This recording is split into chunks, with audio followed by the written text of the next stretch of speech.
Testing. Yeah. All right. Hopefully everyone can hear me now. Let's see. Check in the chat.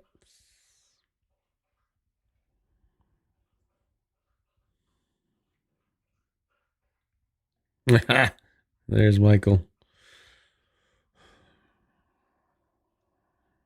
Audio's fine. Good.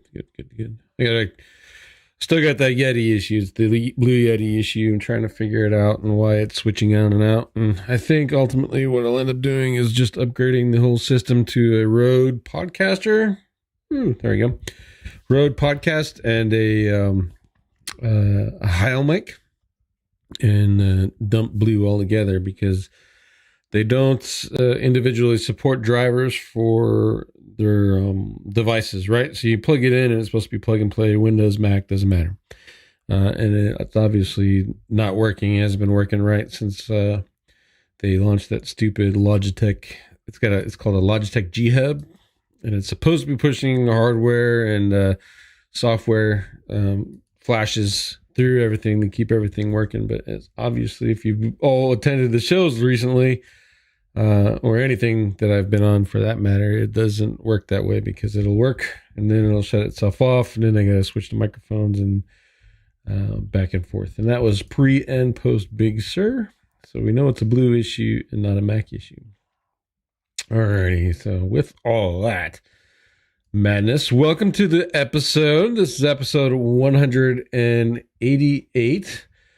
That's a lot, man. I talk a lot. If I'm doing 188 episodes, and in truth, I'm not. I haven't done 188. I think I've probably done like 150 of those. If you guys remember way back when I canceled or stopped doing the show for like 6 months, I was just tired of putting out content. I was bored with it, and no one was watching. Probably even less than people that are watching now, and it just didn't seem.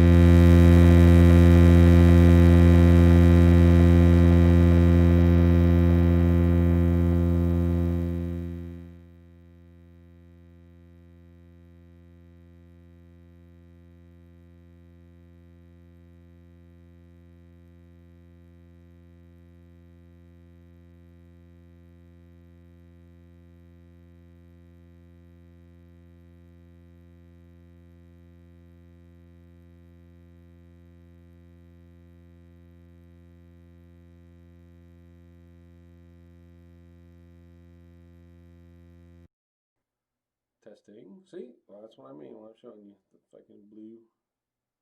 I'm getting rid of Blue. Seriously, I'm getting rid of Blue. Yeah, I just closed some new clients, so I think I'm gonna get rid of Blue. Hopefully, after Christmas, I'll come back with the Rode Podcaster. If you barely hear me now, it's because I'm talking through the micro my system. It's a little bit different. Let me change it one more time to something else. Hopefully that's a little bit better coming out of the camera. Yeah. Blue's letting me down, man. I'm getting sick of this thing. Alrighty, so let's go back. What was I saying? Oh, hell. So, if you're on Facebook or Periscope or YouTube, it doesn't matter. Go ahead and leave in the chat, and we can see them. As you can see, they all roll in. There's a little bit of a lag depending on when they come in, etc. So that'll be something that we'll have to deal with in the future. And if you ever think about buying a Blue microphone, it's probably time to get rid of it. Yeah, I gave my Blue to my kids to play with. Yeah, I have two of them. I have the Yeti Pro and then this Yeti X. And for whatever reason, I'm just having nothing but problems with them. So it's probably time to go pro, especially since we're doing more courses and stuff, right? So, and that would totally piss me off if I went through and recorded a 45-minute course thing and then got into my audio thing and found out that my mic shut off. That would be so annoying. Let's see. Let's talk about the news. And if you guess from the title, it's pretty much what is all in the news is the Google December core update. There are 1, 2, 3 articles on there on the website for you. They're talking about analysis insights, i.e., what they saw happen to websites, and I think this is should be very distinct between what happened, what did the algorithm change, versus what happened to websites, because anyone who's written a blog post, an article, done a video, and said the algorithm changed this is entirely 100% completely full of dog shit. Ignore those people from now on. They're just going and doing clickbait stuff to kind of get your attention. Right now, we only know what happened to individual websites. We can determine what happened in individual keywords, and we can look at markets and correlate data from markets and kind of get a little bit closer to guessing. But the keyword there is guessing. We really don't know what's changed. On top of that, Ted Kabitis, he's got this system where he's comparing all the weather systems, right? The Moz and the SERPWoo and I think Rank Ranger or a couple other ones. And he's done some guru math, and he's used that, and he's able to, I see when fluctuations are at a large scale coming through the search results. And there's another one that just spiked today, according to his system, well, yesterday. And basically what that's telling us is they rolled out the update, and now they're fine-tuning all those little tiny algorithms, and that is still changing the results. So keep that part in mind too, is there's a core update to the algorithm which updates all of these little mini algorithms within the main algorithm, right? So there's algorithm and there's little mini algorithms. And then once they publish the entire core algorithm, all the changes, they go back in and fix the onesies and twosies that are breaking things or resulted in something they didn't expect, all that other stuff. So I think the January update, according to Ted, was like 37 days, and then the May one was a little roughly around the same time, etc. So, but you can see it. You can still see it right now if you're doing a lot of rank tracking and you have a lot of websites to look at. Stuff is going up and down and up and down and up and down. Now, I'll tell you that if your SEO was good, you probably saw some ups, and then things settled down a little bit, or they're up, but not as up as they were originally. And if your SEO was good and you're on the right track, then you're probably generally going to be safe from here until the future, right?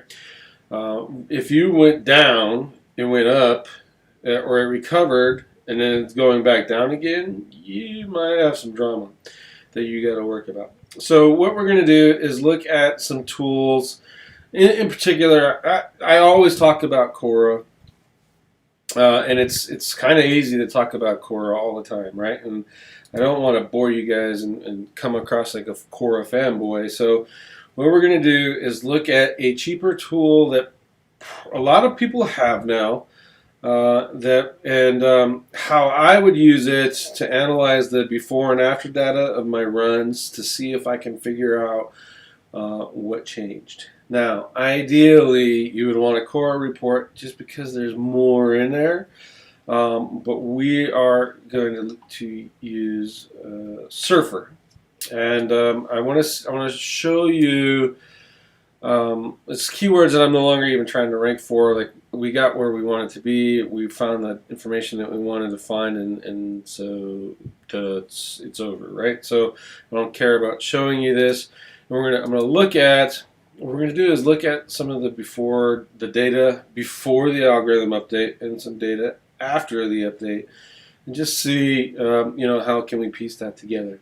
And I know Mikhail Suski watches this show on occasion, so maybe he can take what I'm doing and actually start allowing users to create these cross-comparison reports. Versus without having to be a data scientist nerd, right? So we'll see that. We're going to look at let's look at Surfer.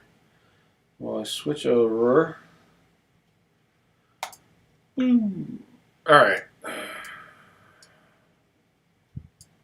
Okay, so as you see, I had a whole bunch of runs, and I do this regardless of the tool that you're using. If you're using Page Optimizer Pro, Surfer, Cora Lite, always save your reports because you're going to need that stuff to bash it back and forth. And then Mikhail said, "Ping me if you want that at scale, like 10,000 K keywords before and after." See, that would be awesome.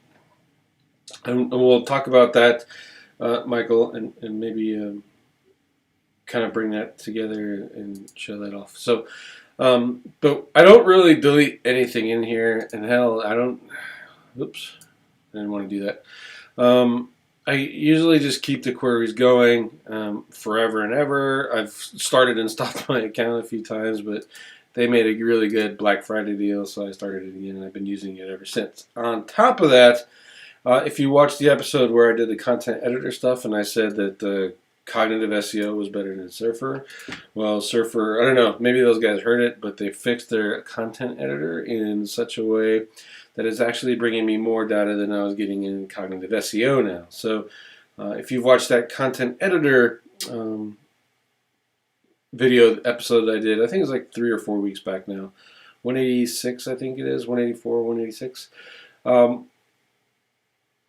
I showed a method, and I used cognitive, and you just replace that now with Surfer SEO, and you'll be golden, and you'll save like $40, I think. So, and there's some new tools in here that are really cool, and there's another one coming out that's in beta, and if you're a Surfer user, and I don't know if he wants this advertised, but I'm telling people anyway. It's Surfer Local.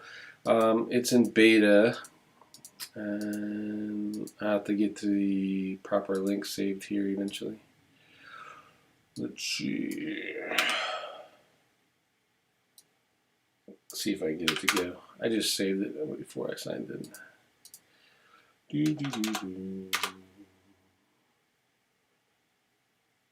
I'll find it anyway. But it's Surfer for Google Maps, which I think is dope. Like, there's finally someone who's actually trying it. When I was messing with it, I'll freely admit that there wasn't a whole lot of surprise. Like, it was telling me the number one factor is names, the keyword in the business name. I think it's kind of common knowledge at this point, right? But at least someone is actually trying to reverse engineer that Maps algorithm to help us out and to achieve something better. Hopefully, as they grow that thing and it gets a lot better, there's more whatchamacallit, what is the word I'm looking for? More factors applied to it that they can glean when they start doing the data analysis and all that madness, beyond categories and keywords and your reviews and all that stuff. That's all common knowledge at the end of the day. And we can actually start using that tool for map stuff, which is dope. So, okay, so back onto this. This was a April 28th, 2020 report. Then there was the May update, so this one's not really going to do us any good. This is November 30th. The core update went out on the 20th, so I actually did this one just in time. I think that's the same day I actually did all my core reports too, as well. And that's just kind of helped me out and started creating some data sets so that I knew what changed and what didn't. And then this one is the one I ran today. You can't see it, but it says today 1:41. So while I was waiting for the show, when we were getting ready for the show, I ran this. So here's the part that I don't like. There is an export in Surfer right here, right?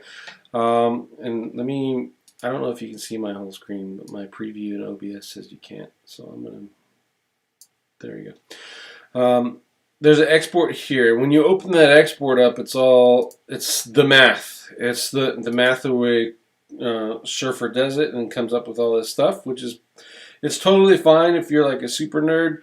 I have a business intelligence degree in looking at this stuff, However, comma, I still hate looking at the math. I want to see the pretty charts and the data visualization, right? So Mikhail's here. So this part here is really what I would like to be able to do, so that I can export the data that punches this, or not even export it. Maybe make an option here where you can click and say compare to previous report, and then you pick the URL for the previous report, and then you can bounce those two off of each other using your math. Would be really, really, really, really good. And the next thing that I would like to see, will make this process a little bit easier, is it front loads all of this highly correlated stuff. So the correlation percentage here is 99% versus this one is 56 versus this one is 4. So these ones I probably wouldn't even bother with, right? I'd like to see that actually maybe in a report, an export a report that you can actually turn into and see just the factors that count. All right, so you pick your percentage, let's say anything above 60% I want to deal with. And then it shoots out that report of those 60%. That would be dope. All right, so how are we going to compare this out? First, we'll just start with the words. This one's default. It's the number of words within the body, and you see there's 2,256 as of today is kind of the page one average for 1 through 10, 2256. And you look in here and you see 2187. So what was this? 2256. So it went up a little bit higher. A novice would look at it and say, "Oh, long form content." It could be. In this case, we'd have to actually go back and look a little bit closer, but it could be that I just wrote and cleaned up the content, and maybe there's a freshness thing, and they added some stuff in order to do the freshness. I wouldn't say that word count changed for this search result, just because it's kind of bleh. It's not even, it's barely not even 100 words. So probably not all that big of a deal. So let's look at another one. And I liked characters. That was this one, exact keywords.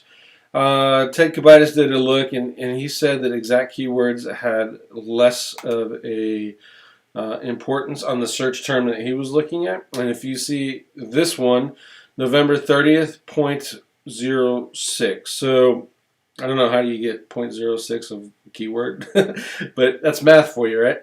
If you look at November or today as 1.2. So obviously in this particular keyword, the exact match use of that in the content is significantly more.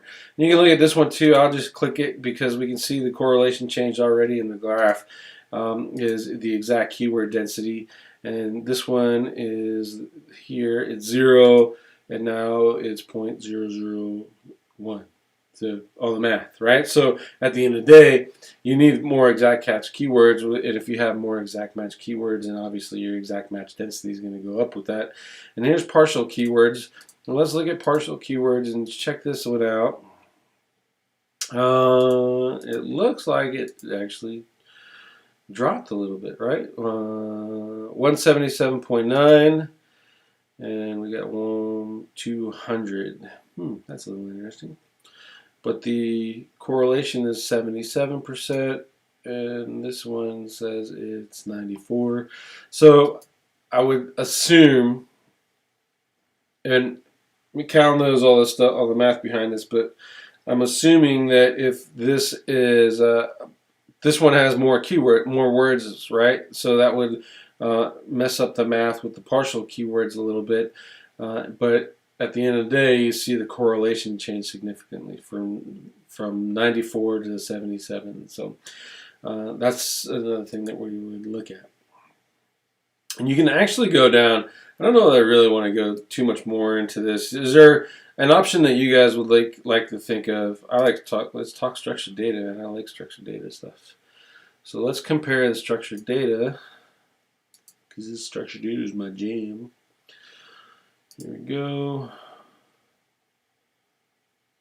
And just let's look visually. 1, 2, 1, 2, 1, 2. You guys see something right off the bat? 1, 2, 1, 2, 1. I see 2 things right off the bat. 2.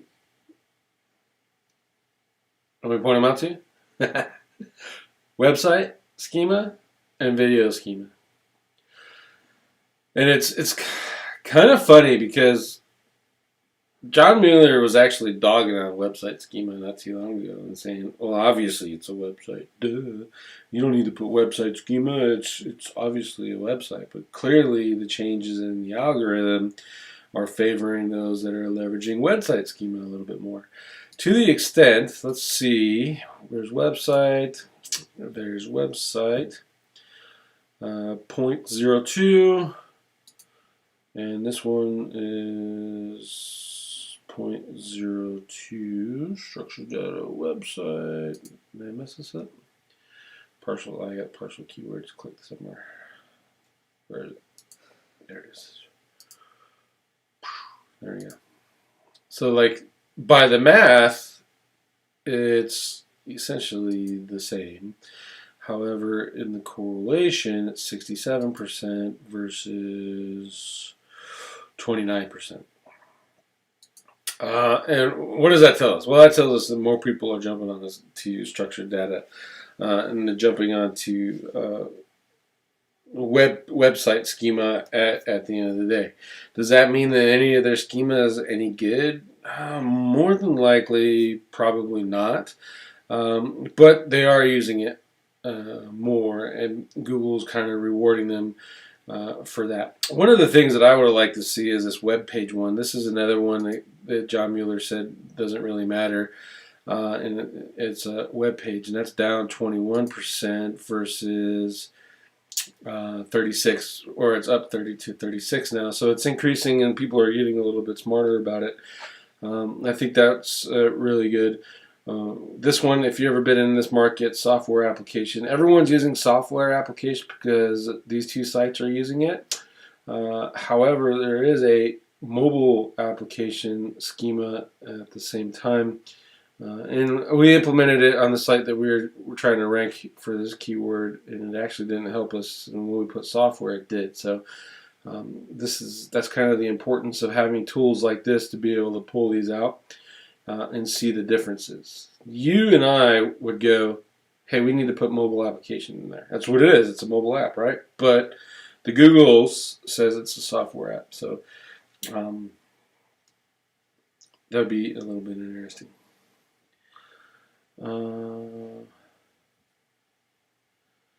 Let's see, what else are we looking at? Breadcrumbs. Interesting with breadcrumbs, my testing has always kind of shown that breadcrumbs in and of itself, the basic one is kind of bleh, and it's gone up a little bit more. The site links and stuff kind of driven by breadcrumbs a little bit, not directly, but a little bit. It has some influence. And I did an episode where I showed how to actually turn that into some good stuff. News articles, I kind of expect this schema to pop up a lot more, especially since they changed some of the algorithm to favor news websites. And let's see, this one was a 31 correlation, and now it is a 8. So that dropped, which is kind of interesting. But it also doesn't surprise me if you look at the search results. App Store, article, app website, and some articles and stuff. One thing that they did do clear up in here is, one, they promoted them and Apple, which originally looked like the App Store from Apple was going to take a drop across the board, and Google Play got a big boost across the board. And then they actually started reducing these or splitting these up to actually get the search intent of the user kind of more narrowed down, because it used to be in here all of these best of type posts, and ranking a website in here was kind of a pain in the ass unless we actually did a best of type post for it, right? So that could stand to be looked at a little bit more, and I think that kind of follows along some of Ted Kavaitis' early Sumizing, which is a fancy word for guessing, that NLP could play a bit more of a factor. If you read some of the posts that I showed in the episode today, go in there and check those out. You'll see that some of the authors kind of are leaning in the same direction that Ted did. Was that BERT, when it was first employed, was analyzing search queries to determine the best, like the meaning of that search query in order to feed the algorithm so that the algorithm gave related pages. And now it seems, and I'm using air quotes and you can't see me, but it seems that they are using the information that they gleaned out of BERT to narrow down their focus of the pages, and it pages specifically optimized for that particular keyword are actually ranking better than pages that are optimized for a lot of keywords, which kind of takes us back into the 2012 of SEO, where you do one keyword for page, right? And then what is it? Penguin came out, and everyone was like, "Oh, you can rank for multiple keywords in each on every page." And I rank my pages for hundreds of keywords. Well, from what we're seeing in the data from a lot of people is that's changing, right? So it's getting a little bit narrower, and it's getting a little bit harder to do that one for hundreds.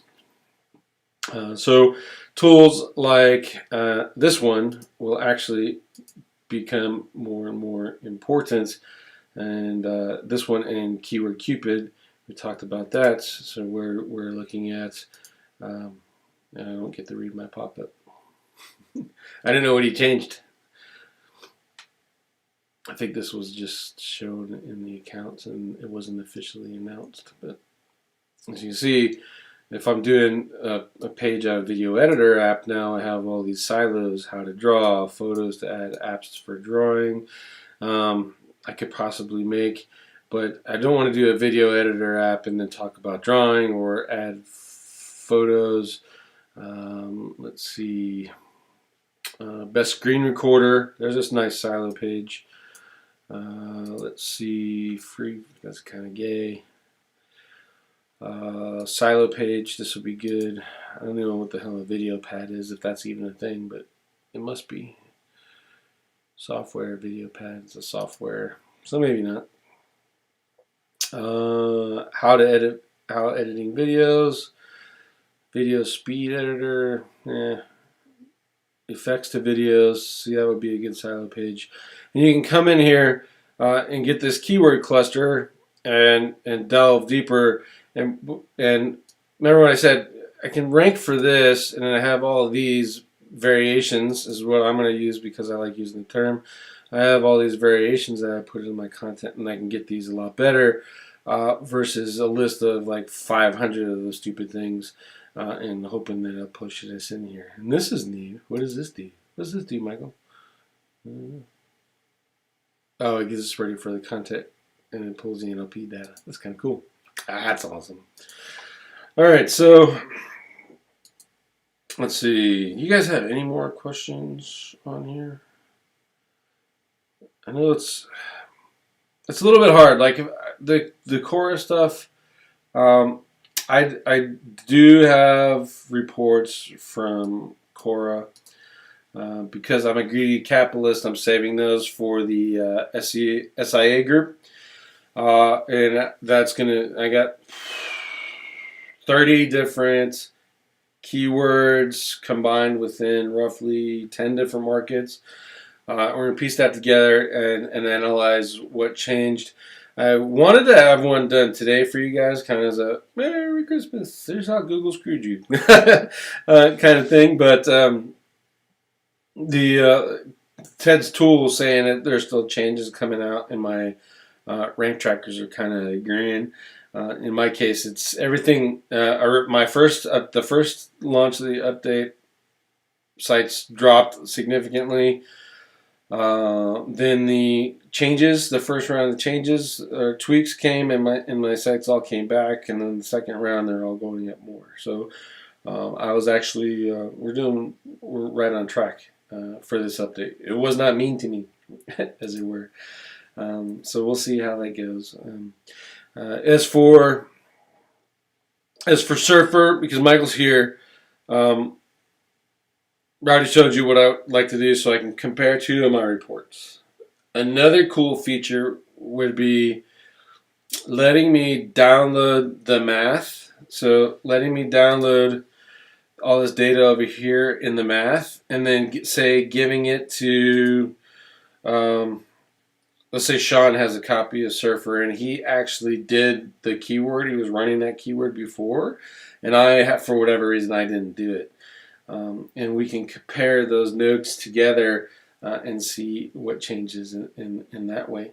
I think that would actually just kind of help you at the end of the day make some more intelligent decisions for your particular keyword and the changes that you need to do should you lose rankings. Now, if you didn't lose any rankings and all your stuff went up, you could probably kind of do the same thing, just run another report and then see where you're a genius at. I'm the smartest guy ever. And that's one of the cool things with Quora is it lets you do that, and you can see the roadmaps and compare all that stuff, right? But it is kind of a super user tool, and the price points kind of is not always in the range that is feasible for everybody. So that's what I like Surfer for, because it keeps that in there.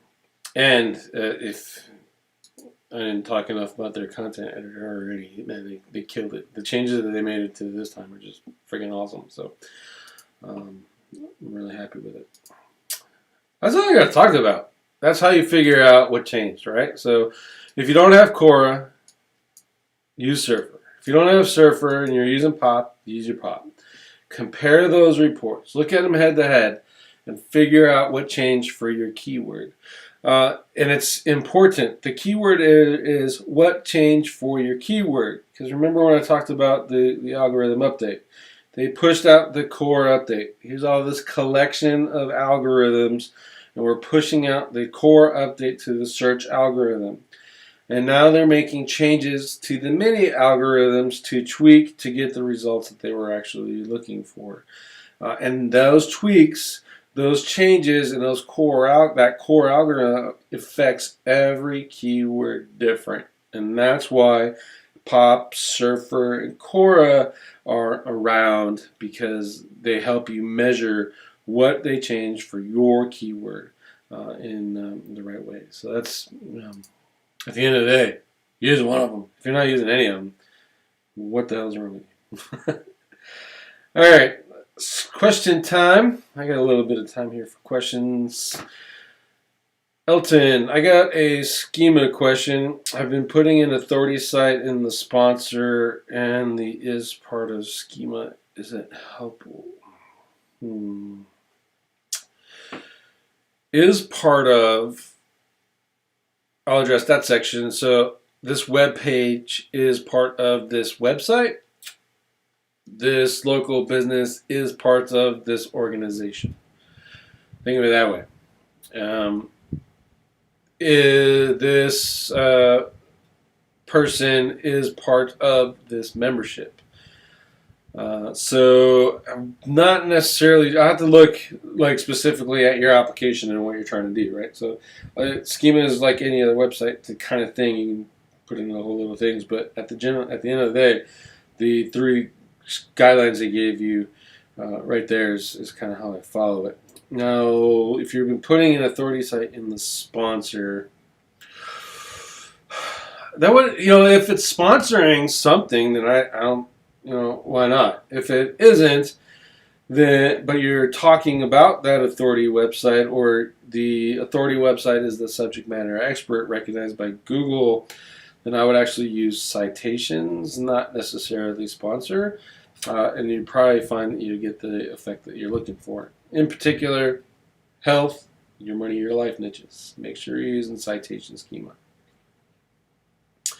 Mikhail, running late. We'll catch you tomorrow. All right, man. Thanks for coming. Appreciate it. Let's see. I'm going to scroll around here, see if there's any other questions. I don't see any. Mark Walsh, would Quora provide insights on what happened in this update, like running Quora diff? Exactly. And I've been asking people left and right. Supposedly a whole bunch of people that are core users. Do you have the data so I can actually run it together and put it into something nice, and a lot of people are hoarding. They don't want to share with me for whatever reason. But that's exactly it. Before and after, use core diff. And then here's the real key, especially if you're going to be talking about markets. City SEO, for example, Phoenix SEO, Scottsdale SEO, Mesa SEO. Run the report, see the diffs for each one of those keywords. And then I want to do a correlation report that takes all of those reports and throws it all together and makes a leaderboard for that market. These are the winners in that market specifically. So what I just did is I optimized, or I looked at the factors that I need for my particular keyword. And then in my little pea brain, I got to figure out what are the most valuable. Versus if I do the correlation and run all of those together in the same market, I can find my money winners, fix the headers or add entities and all that stuff for that entire market, and make an easier game plan for someone who may or may not necessarily be core savvy. Hopefully that makes sense. Are you available for hire? This is Derek Downs. Are you available for hire for some schema work? Paid, of course. I am. I'm actually getting that offer. Hopefully I'll have it up before the new year ends. But I'll be writing schema just because I don't know. Maybe I'm retarded or something, but I just have fun writing schema. So I'll have a service where I actually write schema for business owners. That's coming. My marketing consulting, that's coming. I've already got 2 people signed up for it. One runs a rather large and very old small business news type of website. It's been around for 14 years. So they're client consultant number 1. And then a food company that has like 30 websites. They're looking to go from 1 million, what was it, 100 million views a year to 200 million, combine all of their websites. So they're consulting client number 2, which is really awesome. However, small businesses can't pay that shit, right? And frankly, a lot of small businesses look at my minimum retainer, which is $1,500, and go, I can't do that either. So I'm going to be actually creating that, and I've talked about this like 3 weeks now, and I still haven't done it, but I'm creating that page, and for like an hour, 45 minutes, you get me, bounce ideas off of me, and we come together and work with a plan.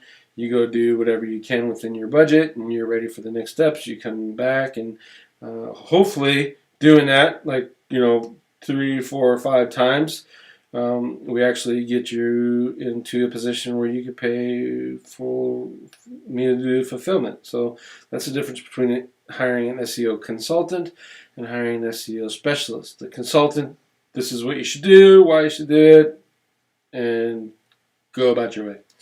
SEO specialist, this is what we're going to do, why we're doing it, and then they actually do it, right?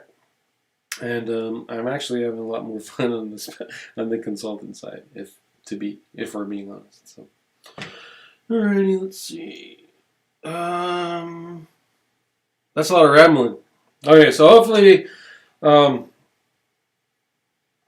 don't know. Maybe I won't tell my wife, and I'll order the Heil and the Podcaster, and have it for the next episode. In the meantime, I'll see what I can do with this blue. I don't know what the hell is going on with it, but we'll see. And thank you all for coming. Thank you all for watching the show. I appreciate you. If you could, if you're on Facebook, hit the likes and the shares, and tell everyone how awesome I am or how dumb I am, whichever way ends up in more clickbait for you. And if you're on the YouTubes, hit the bell. Hit the thumbs up or thumbs down, engagement, and be sure to subscribe so you can tell me how much you love me or hate me every week when I come on live for you. And we'll see you next week. And I wish you all a Merry Christmas or a Happy Holidays if that's your thing. But Merry Christmas, everybody, and I'll see you later.